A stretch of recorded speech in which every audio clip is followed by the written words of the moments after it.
Hello fashion lovers, welcome again to my YouTube channel. In case you're new here, my name is Gift, and if you're an old subscriber, thank you too for tuning in. So in today's video, I'll be taking us through how to draft a basic bodice. Here on the table, I have my paper all laid out, and these are the things you'll be needing. First, you need your tape measure, you need your French curves, okay, you also need your pattern master. Depending on what you have, you can make use of any of the two, okay, fine. Next, you need your ruler. It could be this long ruler I have here or the shorter one, depending on what you are drafting or whatever you're using it for. Next, you need your eraser. You also need your pencil. You need your sharpener, of course, to sharpen your pencil, you know. You also need some marker pens, but here I'll be making use of this black marker pen just to make our lines bolder or more visible for us to see when we are drafting. You also need your paper scissors. It is very important. Please make sure you have a paper scissors. And of course, you need the basic measurements, okay? You need your basic measurements, your front length, back length, shoulder measurements, shoulder to bust points, etc, etc, etc. So without wasting much of your time, let's go straight into today's video.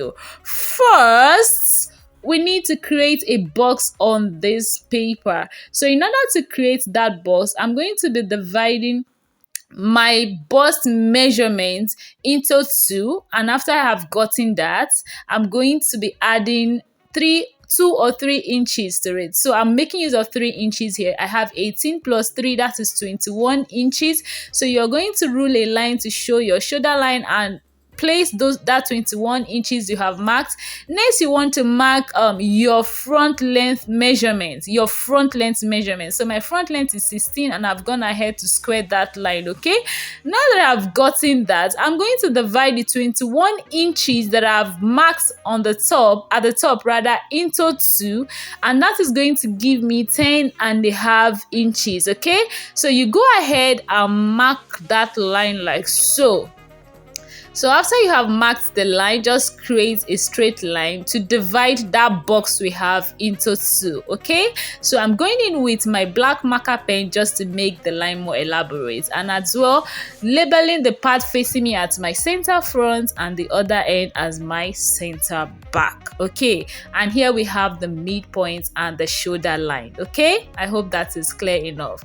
So I've gone ahead to also label that and also label the part facing me as my front length. Next, I'm measuring my front length, and remember that our back length and our front length is different, okay? Mine is different by 2 inches, so my back length is 14 inches. I'm just going ahead to mark the 2 inches difference between my front and back length. So on my back part, I am marking 2 inches upward like so, and then I'll label that as my back length. Next, we want to measure our neck width and neck depth. So to get that, you are going to divide your bust measurement by 12. So mine is 36 divided by 12. I have 3 inches. So I'm working with a 3 inches neck width and neck depth, okay? 3 inches neck width and neck depth for my front. While for the back, I'm making use of 3 inches neck width and 1 inch neck depth. So I'm going in with my marker pen just to make that line more visible for us to see, okay? So the back is 3 inches neck width and 1 inch neck depth. Good. The next thing you want to do now is to impute your shoulder measurement. My shoulder is 15. I divided that into 2, so I have 7.5 inches. So I'm going to go ahead and impute that measurement like so. Can you see 7.5 inches like so? Cool. So I'll also do same for the back part like so, 7.5 inches. Make sure you have taken yours accurately, okay? Next thing we want to do is to come down by 1 inch for my back slope, okay? My shoulder slope for the back is 1 inch. 1 inch for the back shoulder slope, while for the front the shoulder slope is 1.5 inches, okay? 1.5 inches. This is actually because of the bust. Remember, we have the bust at the front and not behind us. So now you can see is 1.5 inches shoulder slope for the front, I'm going to go ahead and connect that point to my neck width like so with my ruler, and I'll also do same for the back. Connect the line straight to where I have my neck width line. Okay, cool. Now I will also go in with my marker pen as usual, just to make that line more elaborate or more visible for you to see. Okay, the next thing you want to do is to impute your chest line. To get your chest line, you're going to divide your bust circumference by 6, and then you will add 1.5 inches to that.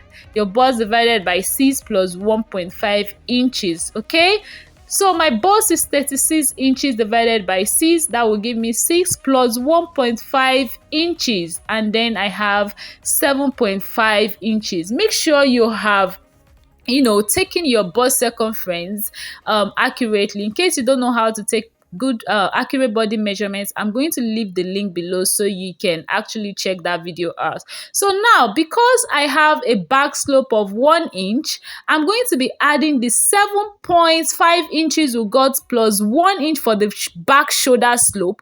That is 8.5 inches. The reason why I'm adding this is because I want to get a straight line from my shoulder line. Okay, remember the front shoulder slope is 1.5 inches, so I want to get a straight line. So I'll just go ahead and impute the 8.5 inches all the way from the shoulder line for both the front and back like so, and at the same time I will just label that. Okay, can you see? So I will just make a straight line from that point to the point at the shoulder line. Can you see? And also I'm cross-checking to be sure that I have a straight line using my pencil. That is why you need your pencil. Okay, that is why you need your pencil. So after that, I'll go ahead with my marker pen and just make the lines bolder for us to see. Now, the next measurement you want to take is your shoulder to your bust point. Your shoulder to bust point. Make sure you have gotten this accurately. So mine is 10 inches, and I'm just going ahead to impute the 10 inches line like so, and then I will just make a straight line just to connect the dots. Okay, and then I will label that point too as my bust point. Okay, next is your shoulder to your under bust. Yes, my shoulder to under bust is 13.5 inches for the front, so I'm going to just label that like so, and then connect the dots as usual using my marker pen. Okay, can you see? So now we are done with the major part. Next is to draft our armhole curve. To draft your armhole curve for the front, go up by 3 inches like so, and from that point mark 0.5 inch for the armhole depth.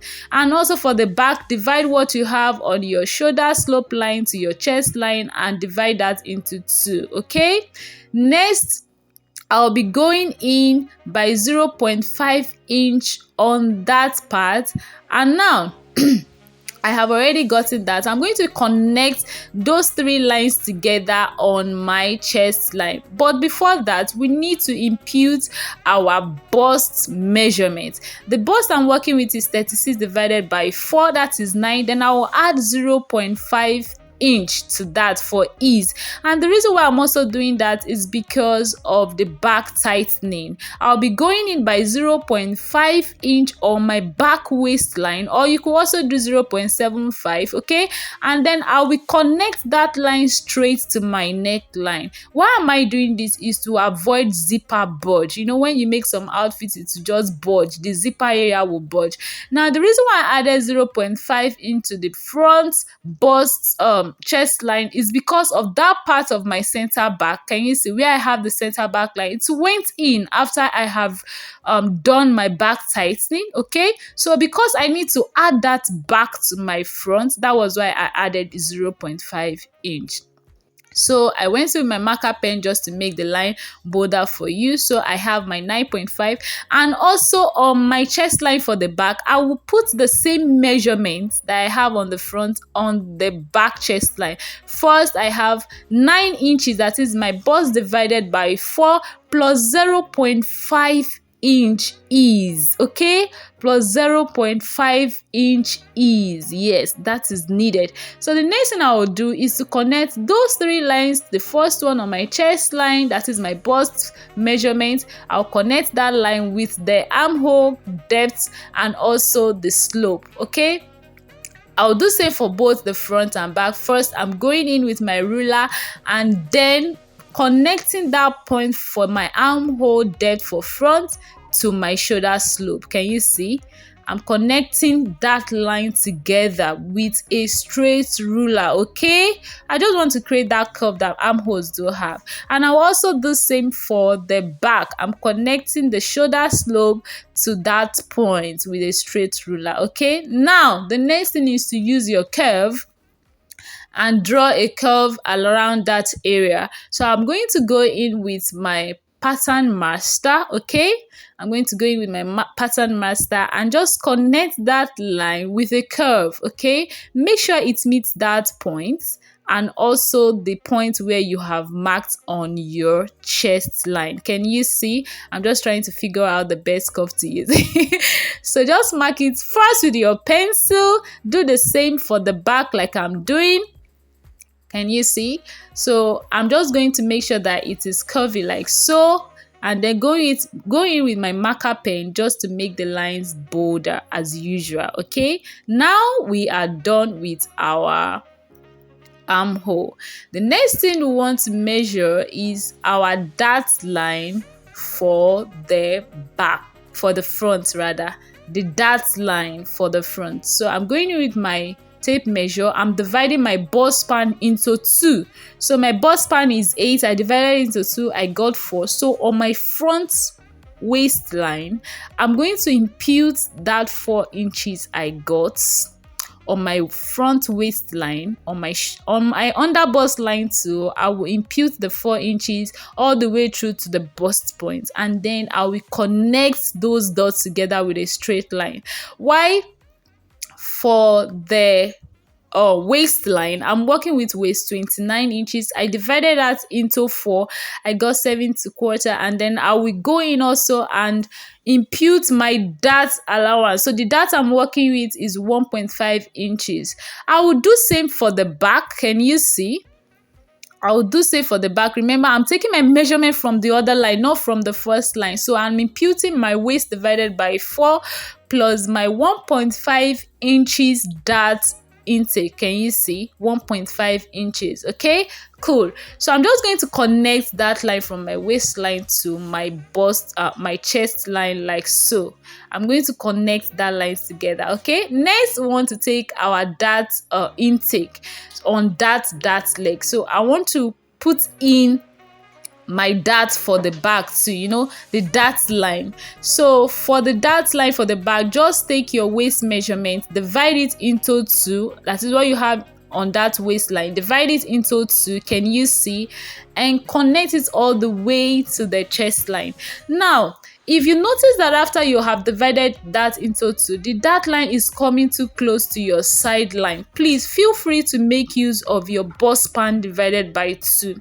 That is, by the time you are done taking your dart line, after dividing your waist into 2 on the back, if you notice that after you divide your waist into 2 on the back, the dart leg is moving very close to your side, please feel free to make use of your bust span. So I'm just going to connect what I have on that waistline, that is that line on this. I will mark it too on my chest line like so. Can you see?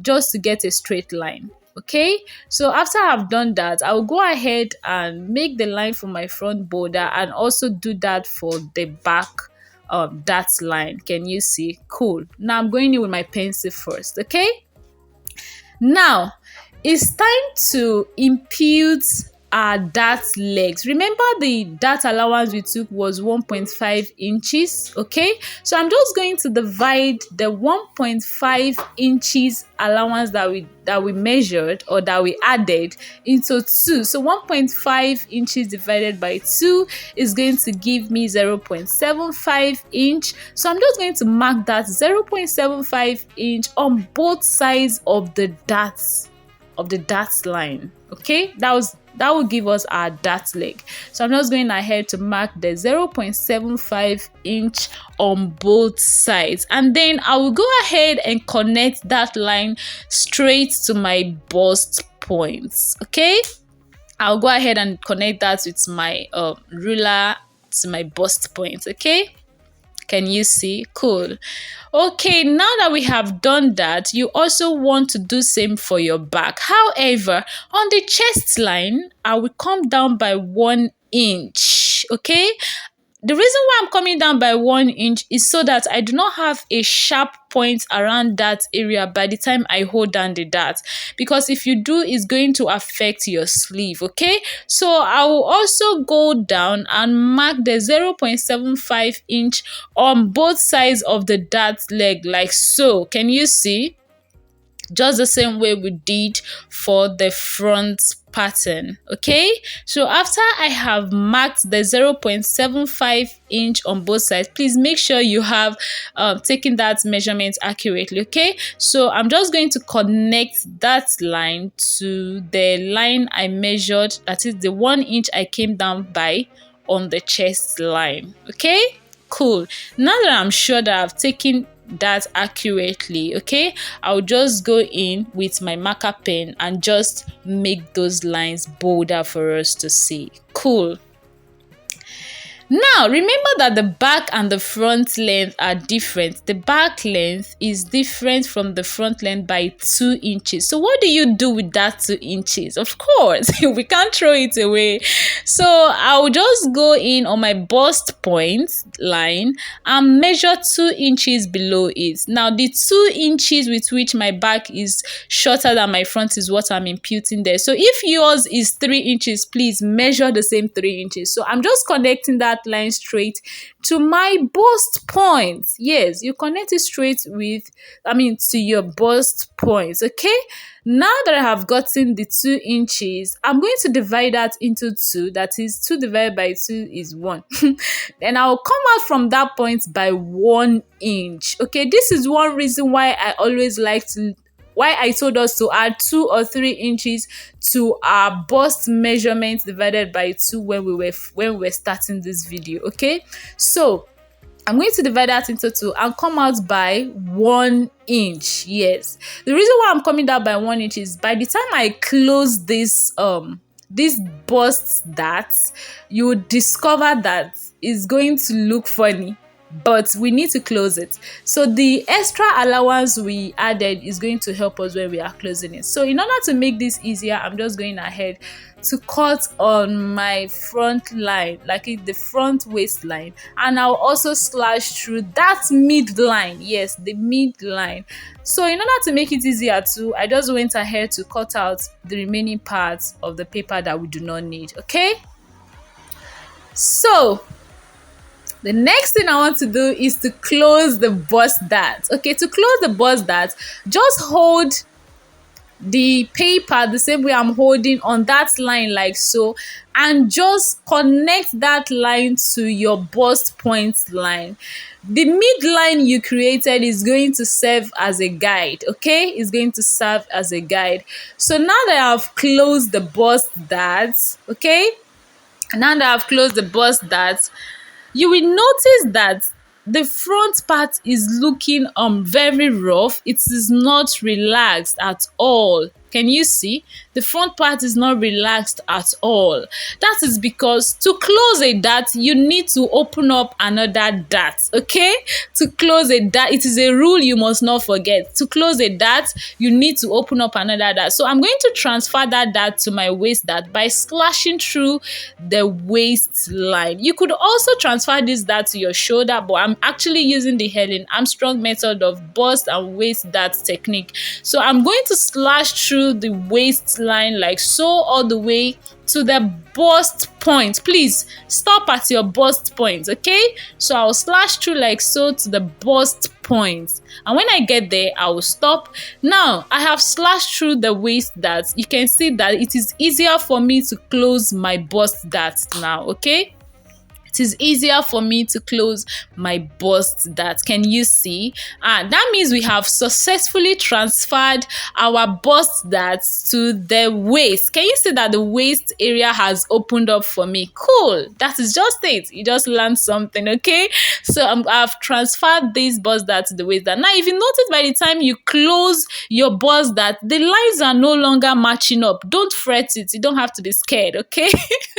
That is why we are doing pattern drafting. All you just need to do is go ahead with your ruler and connect the line like so to your waistline, okay? Connect it.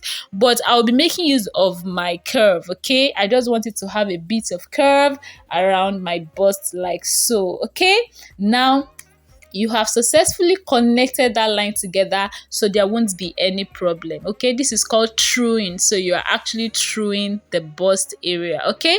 Now that we have done that, I'm just going to go ahead and cut out for you to see. We are actually done with with basic bodice block. This is all we need to know about basic bodice block. So I'm just going to go ahead and cut out that part. So if you're transferring to fabric, you're just going to add 0.5 inch round like so, and when you get to the side, you also add 1.5 or 1 inch depending on what allowance you want to add. Can you notice where I cut for the back? Yes. So by the time you are transferring to your fabric, you will not have any zipper budge around there. I also went ahead to label. Please label your pattern so you don't make mistakes. Then the front part to be laid on fold. I'm going to be cutting one of that because it will be on fold. So I went ahead to draw my grain line. Can you see? So this line will help you know how to place your pattern papers on your fabric. So I'm going to be placing this straight on my fabric when I am cutting, okay? Can you see? So please, in case you have not subscribed, please do where to subscribe to this channel, okay? And tell people about our channel, okay? Can you see that the side is also matching up? So for those of us that feel by the time you impute your bust that will it still match up, can you see it is matching up? Yes, because we have closed our bust dart. Can you see it is matching up? So you don't have any problem with your pattern, okay? Also, please label your side front and your side back, okay? Label them. You can cut out the waist dart or tuck it in, okay? You can tuck it in. So you can see our pattern is set, our pattern is ready, and now you can transfer to fabric. So in our next video, I will be showing us how to transfer to fabric and how to add seam allowance. So please make sure you subscribe, and thank you so much for